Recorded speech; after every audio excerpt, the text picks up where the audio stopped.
So I think we can start. Thank you very much again for coming. We have the first Python meetup here in Minsk, organized by Point9. And we would very much like to thank you for coming out to this place. And we do have some issues, as you might have noticed, with the electricity. So if something goes dark, please don't panic. Don't run away. We have a generator outside. We can switch it on. No problem. I would like to know how many of you have worked with Python before? That's actually a very good sign. How many of you have worked in the finance industry? Wow, excellent. So Point9 is going to be introduced by our CEO, Pavlos Christoforou. Give him a nice hand. Pavlos is our CEO. I'm the CTO of Point9. I'm also a Python core developer. If you know MX Daytime, well, maybe if you just started Python, you probably don't anymore. But if you started like 20 years ago, then you probably do. I'm going to do some moderation here, introduce the talks. We're going to have 4 talks today, all on Python and what we do in finance for Python and with Python. And I'm going to hand over to Pavlos now. Thanks, Mark. Thank you, ladies and gentlemen, thank you very much for coming. I would like to start by thanking Kate, Dasha, and the event space team that organized this. We're Point9. We're a team based out of Limassol, Cyprus, but we're geographically distributed. We just get people wherever we find them, good people, clever people, able to solve problems. My colleagues, Denis, Evgeniy, Sergey are working out of Minsk, Dimitri out of Kursk, Andreas out of Limassol, and Mark is the chairman of EuroPython out of Düsseldorf, Germany. I'm based in Rome and basically everywhere. So we're used to working in a remote mode, but most of our development facility are here. Any questions you may have, anybody with one of these cards, some of my colleagues, please ask, feel free to ask any time. I want to start by saying today I had a revelation. 1.5 hours ago, my colleague Evgeniy and Denis walked in here, and Denis pressed the button on the coffee machine to warm it up, and the whole area went dark. He's a Jedi Knight, so he's going to be moderating as well. He's going to be holding the microphone. And then we arrived, our first event here. It was rainy and it was very dark. So we thought, all right, that's very interesting. And Belarusian events are very atmospheric. So we're walking up the stair and it was dark. We couldn't see anything. So we turn on the light on the phone and we see 401 error. Have you seen the doors? You cannot open them. They're dangerous. We don't like errors. We like try, accept. We're Python people. We love exceptions. We apply them on the business. We get very complex problems to solve. We don't get too much specification. We just have to figure things out. We have to try. Things fail. We have to be able to move fast, deploy patches quickly. We are on AWS. All the good things. And with that, I'll pass over to Evgeniy Dolzhenok, who's going to talk, to be the first person in the keynote, to Mark, who's moderating, sorry. This one? Okay. Good evening, ladies and gentlemen. I'm Evgeniy, and I will wish to tell you something about our middle office platform called Circle. Let me start the presentation. Okay, here we go.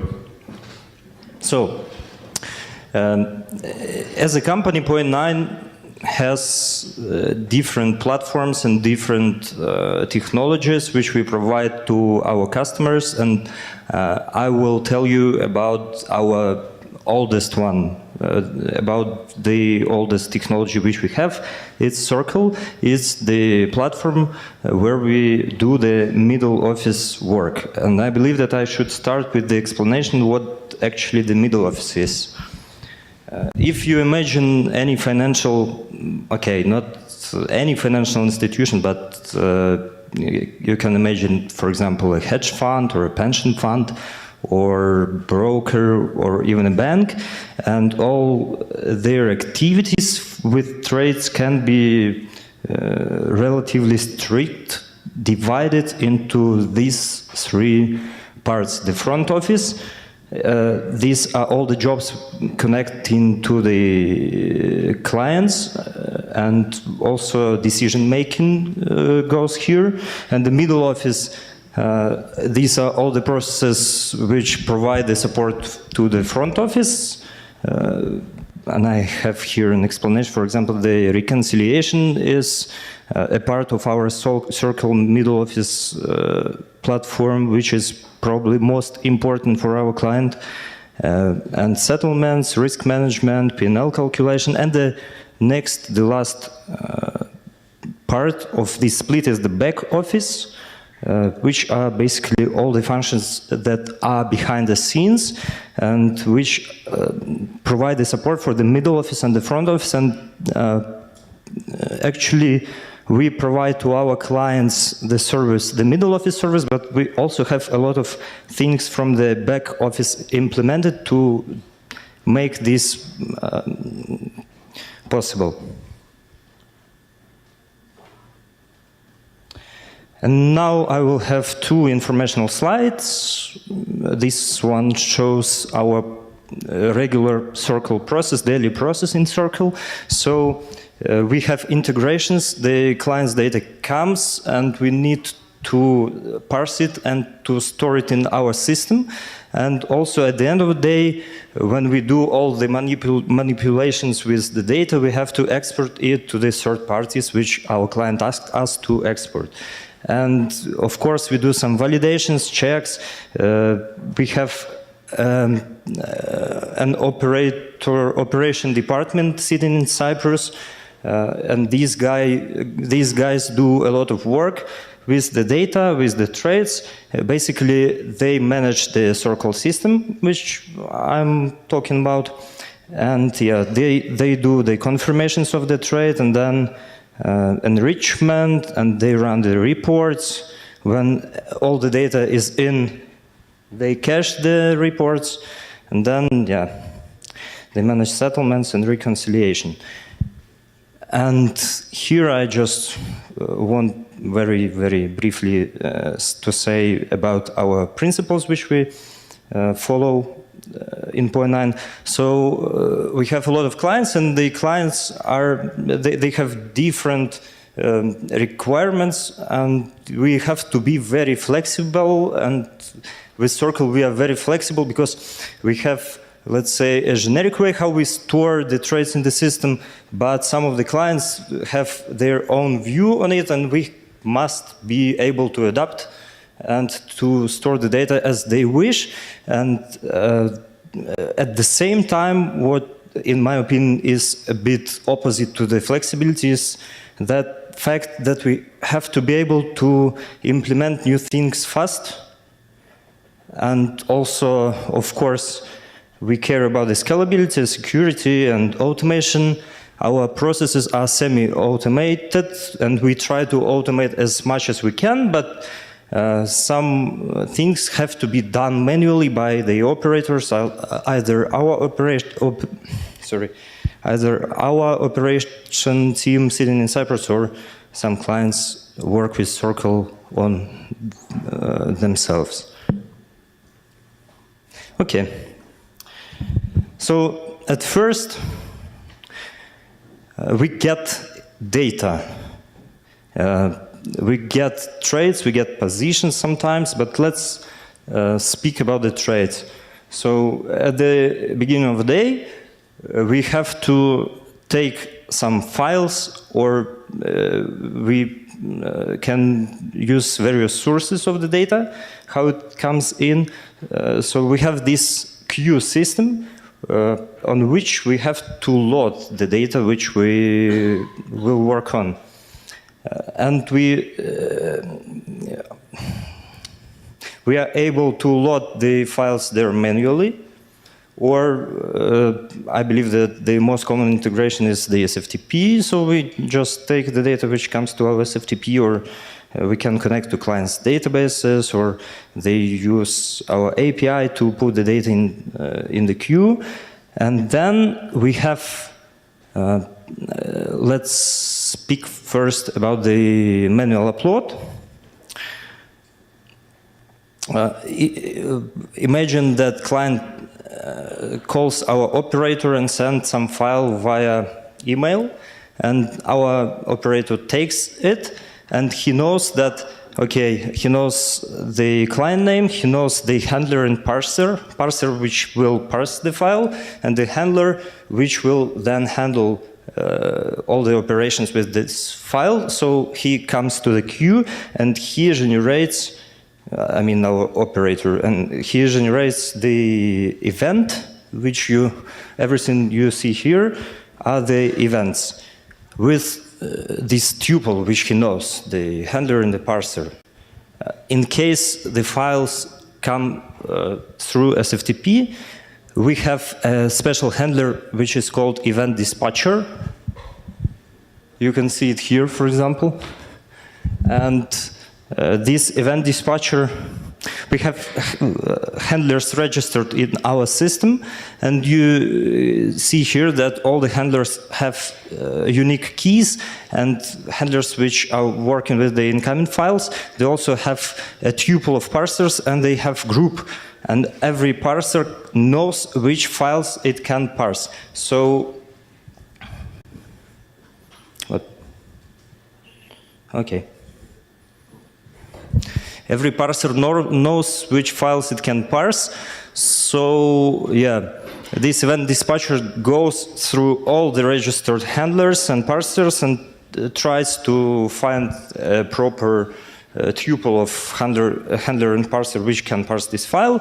And in this case, you see the file name, and it generated 2 more events for different handlers, but the same parser, and they all are processed because the handlers then are registered in our system by this command in terminal. They are working as batch jobs, and they continue running every 5 minutes or so, and then they monitor this queue system, and when they see a proper event, they make an RPC call with the data to Circle, and Circle tries to input it, and then it either returns with an error, what you see here on the bottom, or it's successfully processed, then we see the green mark here. When the trades, by the way, this is a trade blotter in our Circle system, and this is our main page. The web page of Circle is XJS, and yeah, this is what we have, and it works like it sends AJAX requests to the server, and yeah, this is how it's implemented. So this one, what you see here, is a trade blotter, is generic information about the trades, and it can be split. We split the data into parts. The first 5-6 columns are generic trade information, the ID, type, and trade date, settlement date, and so on. And then, of course, we have information about deliveries, about the parties of a trade. And here you see, if you look at the delivery 1, you see that every delivery has a direction. Usually, regular trades have only 2 deliveries. And each delivery has a direction, quantity, instrument which is delivered or received, and the account on which this instrument will be placed. Accounts are basically, you can imagine, you can understand what the account is, because it's basically the same as a regular bank account, and instrument is something which you can find on venues and trade, buy, sell, or maybe exchange if you want. And we have to do this split of the data which we receive from the client into the trade and instrument and account, because then based on this split we are running our reports. And here you see the instrument information and the audit. I will tell you about the audit later. This is our one of the basic reports.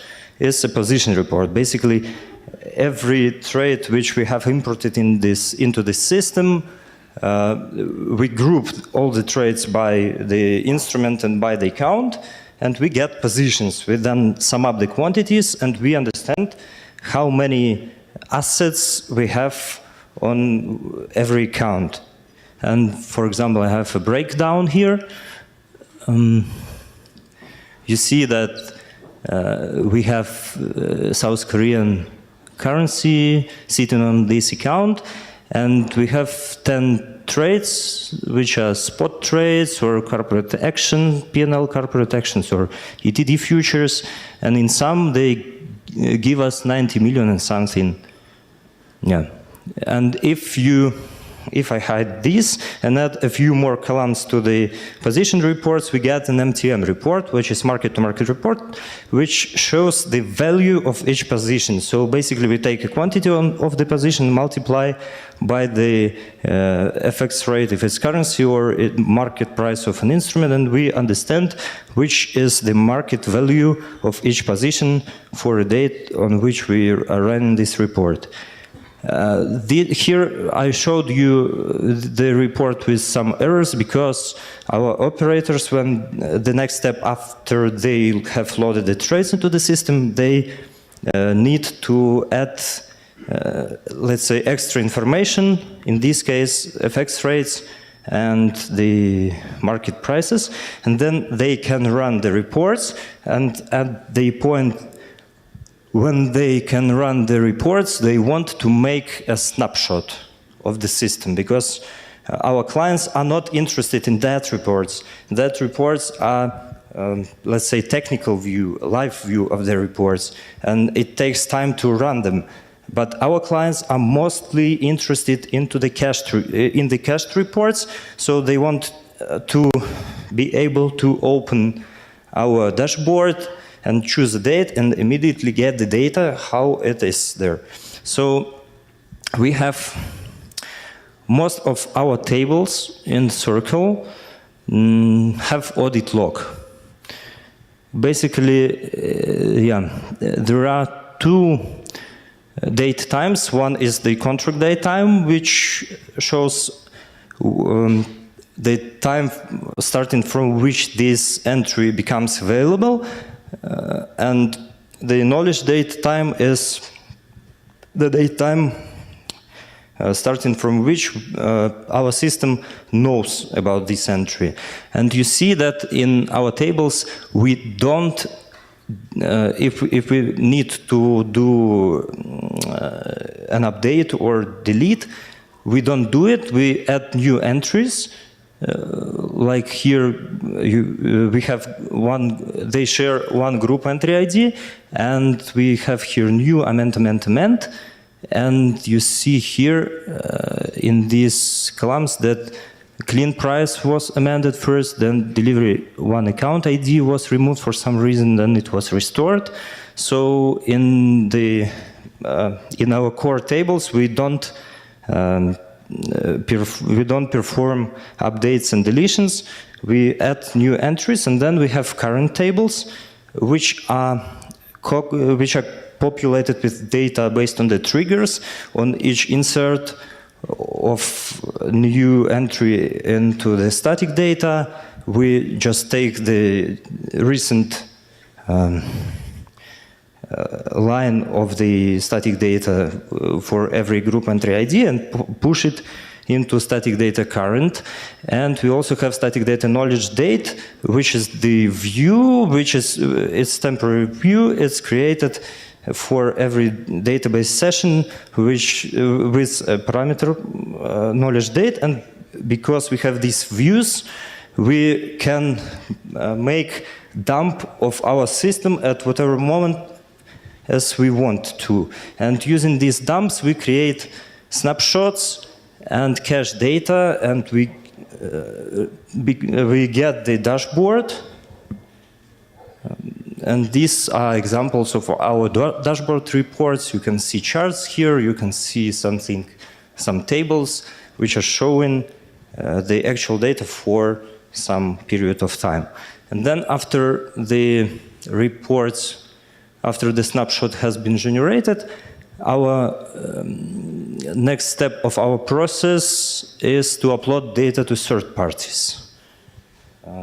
In most cases, our clients want to upload their data, inform about their trades, the custodians, which basically hold their assets, and they need to inform them in order to make the transaction complete, and also fund administrators, which are responsible to the investors of a fund for valuing of the fund itself. And then when we send the data to various third parties, our clients want to reconcile, because they want to check that the data in our system is equal to the data in other systems where they have their data. So basically they are running position reports on the third party, they are running our position report, and they perform the reconciliation.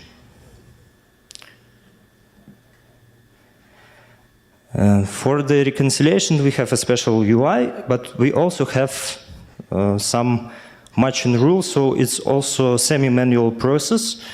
We create rules, and if the data is good, if the data is, if the quality of the data is good, then our automatic logic will work, and everything will be matched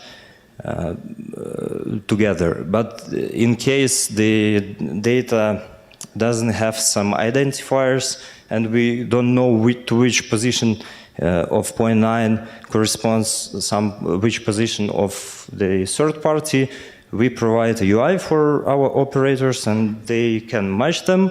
And then at the end of the day, yes, here in the reconciliation interface, we have main methods match and compare, but we are running out of time. And that's why I cannot tell more about them, but yeah. So we are trying to match the data and then compare and then show if we have any breaks.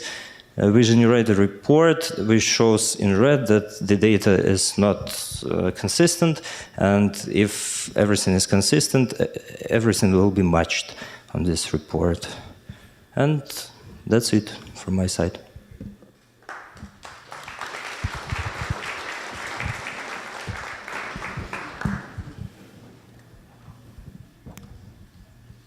Do you have any questions? So what you've seen here is basically everything that we have to do in middle office services. So as you've seen, there's a lot of complicated things going on. Everything here that you saw is written in Python. We have our own web framework for this to basically build everything, because at the time we did not have any web frameworks to choose from. And this all runs completely in the browser. But there were some questions here. There was one there. Yes, I have some questions. Hello, Eugene, Tezka. I'm Eugene too. My name is Eugene too. Okay, I have one question. Could you explain me some technical details? Which database backend you use? Sure. It's PostgreSQL? No. In Circle, we use SQLite databases to store the data, to store basically everything. We have not one SQLite, we have a set of, let's say, it's 10 databases in SQLite, yeah, and we manage Circle with SQLite. And it's... Do you provide on-premise solution on SaaS solution? I can't understand from your presentation. It's a SaaS solution or on-premise hosted solution? Software as services. Yes, you provide software as services Yes. or hosted on-premise solution, or solution on customer hardware. No. It's the Software as services. Yes, exactly. Okay. It's us because we have servers. All our Circle backend is running on Amazon at AWS, and yes, we have the databases for Circle are the SQLite databases, and it's for this kind of platform is very convenient to use because first of all they lie on the same server as where we have the main process run, and we can not we don't have to bother with querying data in batches every time. And it's for us, we don't have any drawbacks working with SQLite because also the scale of the Circle instances is not too big.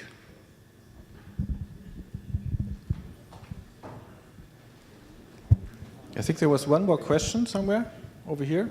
There, yeah.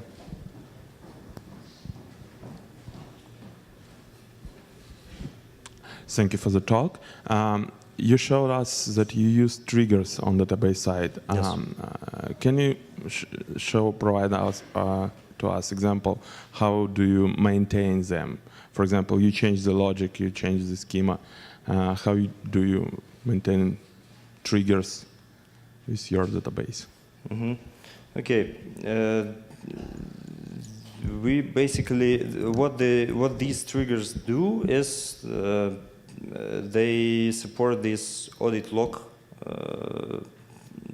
which we have, and when we what's the question? How do we perform migrations or what? Yeah, for example, you change the schema of the data, of the table, and after that you need to change this trigger, for example, you change the field. We just do it? So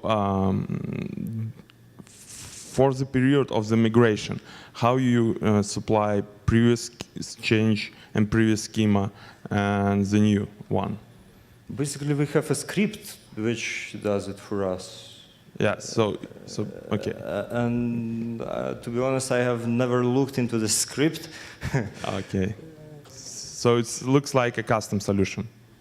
Yes, Yeah, okay, definitely. got it. Maybe I can take that one, since it was from the beginning. Everything is automated. The whole schemas are generated from models, including the triggers, including the upgrade scripts and administration scripts. So once we decide we want to store, let's say, 3 things: price, quantity, who you are, who the parties are, the system then generates the triggers, the maintenance triggers, the backup scripts, the administration scripts, and everything else.